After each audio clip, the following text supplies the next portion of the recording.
신뢰의 원천은 뭐라 생각합니까? 저는 진정성이라 생각합니다. 진정성 없이 그때그때 말을 달리하는 사람은 기만하는 사람이고 그걸 억울하는 사람은 사기꾼입니다. 여권의 뭐 가장 유력한 후보인데 너무 무책임한 모습 아닌가요? 네. 무책임하다고 생각합니다. 본인이 이걸 디자인했다고 얘기도 했었고요. 네.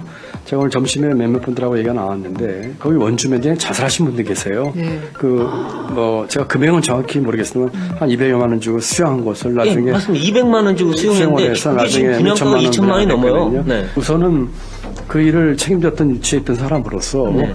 실체를 밝히는데 빨리 협조를 해야 되고 네. 또 나름대로 여기다 책임을 지고 하는 것이 책임 있는 사람의 입장이지요. 자, 지사님 기억나죠? 직접 하신 말씀이세요. 그때는 대선 때라서 그렇게 이야기를 하고 지사 경선 때는 이재명 지사의 어떤 시책을 승계하겠다 이렇게 말씀하세요. 쉽게 말하면은 상황에 따라 그때그때 말이 다르다. 이것이야말로 말의 진정성이 없는 것이다. 우리 지사님, 예. 금년도 경기도에 배정된 국비가 얼마죠? 지금 추경까지 있어가지고 금액을 좀 확인해보고 말씀드리도록 하겠습니다. 그러면은 그 작년 연말 기준에서 총 부채는 얼마인지 아세요? 어디 경기도 제 말씀이신가요? 경기도만 이야기하는 거죠. 경기도 말씀이신가요? 예. 경기도 지방채 말씀하시는 건가요? 아니, 지방채를 포함해 총 부채를 말하는 거예요. 경기도 지고 있는 빚이 얼마냐고.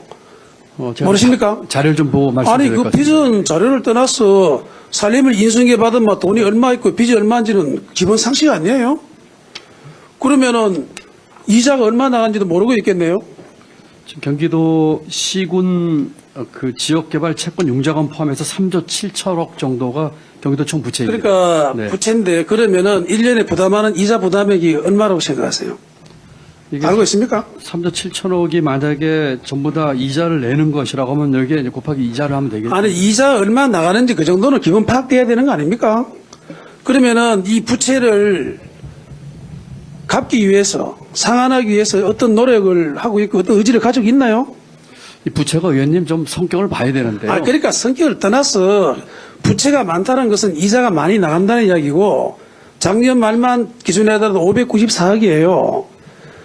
이게 2019년 기준하면 좀 전에 말했듯이 작년 말이 3조 7천억이고 2019년도가 2조 9,700억이거든요. 1년에 기본적으로 5천억씩 그 빚이 늘어나고 있는 겁니다. 본 의원이 말한 취지는 이 빚이 얼마나 있는지에 대한 인식을 하는지 안 하는지 그걸 묻는 거예요. 이자가 얼마 부담되는지. 이자 갚는 나름대로의 노력도 없이 그냥 퍼주기만 하면 안 된다는 그런 차원을 지적하는 거예요. 자, 지사님, 우리 옛날 이야기 좀 해보겠습니다. 공자에게 제자들이 묻습니다. 정치 요체가 뭐냐? 그 무신분립이라는 이야기 나오죠. 예. 신뢰가 없으면 설 수 없다. 요체는 신뢰다. 신뢰의 원천은 뭐라 생각합니까? 많겠지만 저는 진정성이라 생각합니다. 진정성이 없이 어떤 말을 했을 때는 신뢰를 못 하겠죠. 진정성 없이 그때그때 말을 달리하는 사람은 기만하는 사람이고 그걸 억울하는 사람은 사기꾼입니다. 동의하시죠? 예. 네, 좋습니다. 그러면은 영상을 한번 보겠습니다.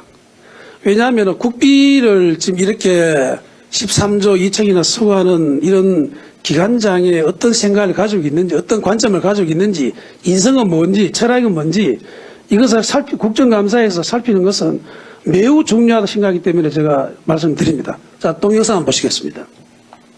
제한된 정보에서 제한된 자기들의 그룹 내에서 네. 그 카드텔 내에서 그 큰 이익을 편취하고 네. 국민들이 가져갈 이익을 편취하고 이런 것들을 보여주는 것이 전형적인 지금 여권의 뭐 가장 유력한 후보인데 너무 무책임한 모습 아닌가요? 네. 무책임하다고 생각합니다.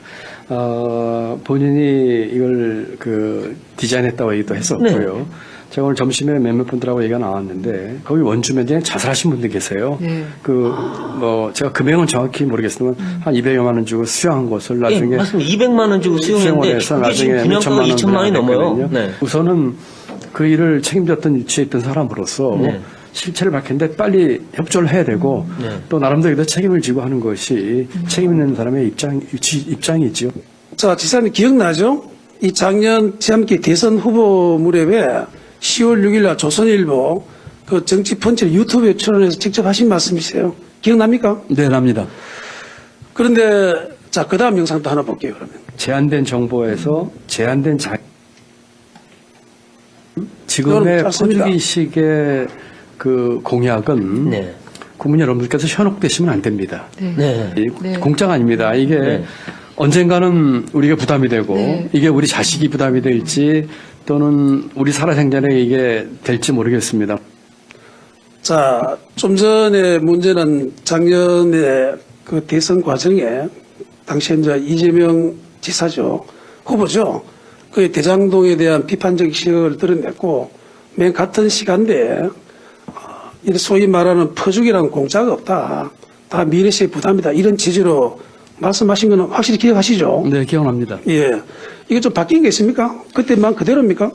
지금 이 부채 얘기하시다가 얘기를 하시는데요. 아니, 부채는 내가 흐름을 가지고 이야기하는 거예요. 부채가 많은데 퍼주기를 많이 하면 안 된다는 그런 연결고리가 있는 거죠. 아니, 두 이것만 가지가 다 대답하시면 돼요. 연결돼서 하는 얘기인데 부채 얘기는 자, 잠깐만요, 지사님. 아니요, 이거 분명히 한번 넘어가셔야 될 제말 것 같아요. 들으세요. 나중에 답하셔도 돼요. 예, 질문하십시오. 답하겠습니다. 예.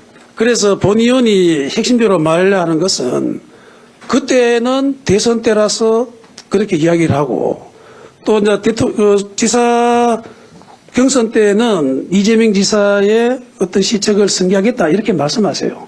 쉽게 말하면은 상황에 따라 그때 말이 다르다.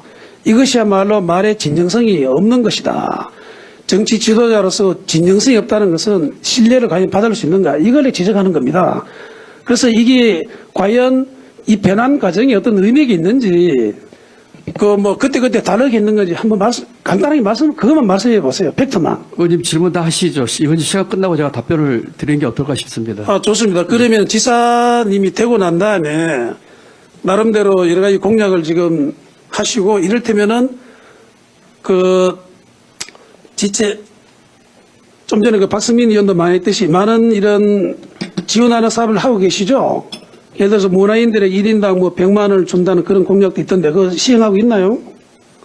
지금 말씀하시죠. 예, 제가 한과도 답변 드리겠습니다. 그래서 본 의원은 기본적으로 그때 정치인이 상황이 바뀌었으면 말도 바꿀 수 있지만 대선 후보 시절하고 또 도의사 경선 후보 시절하고 전혀 말을 달리하는 이런 기본적인 관점은 정치 지도로서 과연 바람직하냐 때에 따라 굉장히 위험한 관점이 아닌가 이 걱정돼서 제가 여쭤보는 겁니다. 한번 이야기해 보시죠. 예,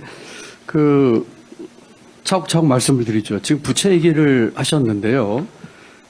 지금 경기도 부채를 좋아. 그러면 부채 관련해서 부채를 어떻게 갚겠다 하는 나름대로의 보관 시책을 하고 있는 게 포함해서 답하세요. 예, 부채 내용을 좀 보셨으면 좋겠어요. 이 부채는 우리가 유동부채가 있고 장기 차입 부채가 있고 기타 비유동 부채가 있는데 이 중에는 저희가 채권 발행이나 또는 지방 교육세와 같이 상환의 부담을 갖지 않는 지방 교육세나 이 교부금 또 퇴직급여 충당 부채 이런 것들이 있습니다. 이것을 다 몰아가지고 부채 규모만 가지고 얘기하시는 건 맞지 않고 마치 기업에도 금융 부채와 비금융 부채는 것 같습니다. 그렇기 때문에 재정 건전성 측면에서 저희가 부채를 줄여 나가야 한다고 하는 큰 방향에는 동의하고요. 다만 여러 가지 경제 상황과 여건에 따라 가지고 적극적인 재정도 펼 수 있는 것입니다. 그렇기 때문에 부채 면제 이렇게 말씀드리고요. 퍼주기 얘기를 하셨는데요. 저는 퍼주기 하는 것에 대해서 동의하고는 한 적이 없습니다.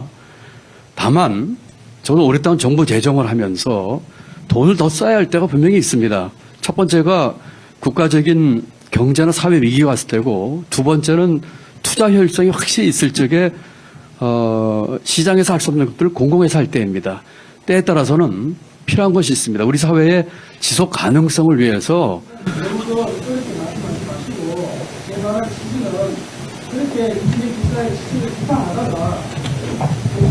그 말씀도 드릴게요, 의원님. 예, 그 말씀도 드리겠습니다. 예, 취재를 하겠습니다. 세 번째, 이재명 전 지사의 시책을 승계한다고 하셨는데 저는 이재명 지사가 아니라 그 전에 남경필 지사도 마찬가지고 바람직하고 좋은 정책은 계속했으면 좋겠습니다. 그런 측면에서 주민들의 생활 변화와 지지받는 정책 제가 보기에 바람직한 거는 승계하겠습니다. 또 그렇지 않은 것들은 제가 수정 보완해서 하겠다는 말씀을 드리고요. 문화인 100만 원 얘기하셨는데 이것은 전부 다 깔아주는 돈이 아닙니다. 제가 얘기하는 것은 사회적 가치를 창출하는데 시장에서 보상받지 못하는 제한된 사람을 위해서 한시적으로 주는 것을 얘기를 했기 때문에 예. 퍼주기로 말씀하시면 그 곤란할 것 같고요. 예. 그다음에 그 이재명 지사와의 관련돼서 그 대선 때 경선 때 지사가 다르다고 하는데 그렇지 않습니다. 저는 한결같은 생각으로 한결같은 입장으로 가고 있다는 말씀을 드립니다. 예.